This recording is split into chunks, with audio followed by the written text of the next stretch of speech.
राधा वल्लभ श्री हरिवंश। गुरु का स्नान देवी देवताओं से भी ऊपर माना गया है।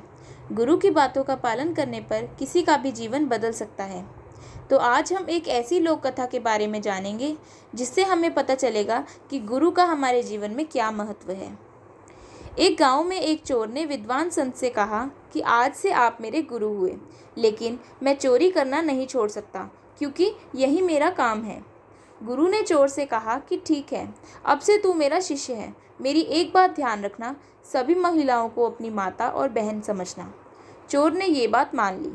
ये लोग जिस गांव में रहते थे उस राज्य के राजा के यहाँ कोई संतान नहीं थी।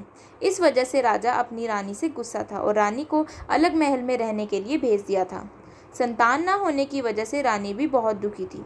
एक रात चोर रानी के महल में चोरी करने पहुंचा। रानी ने देख लिया कि चोर महल में घुस गया है। महल के चौकीदारों ने भी चोर को देख लिया था और उन्होंने राजा को खबर दे दी। रानी ने चोर से कहा कि तू यहाँ कैसे आया है? चोर ने जवाब दिया कि मैं घोड़े से आया हूँ।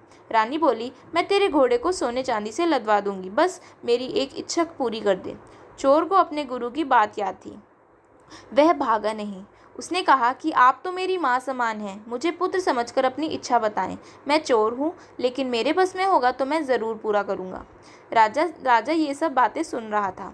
चोर की अच्छी बातें सुनकर बहुत खुश हुआ। उसने चोर को दरबार में बुलवाया और कहा कि मैं तुझसे बहुत प्रसन्न हूँ, तू मांग ले जो चाहता है।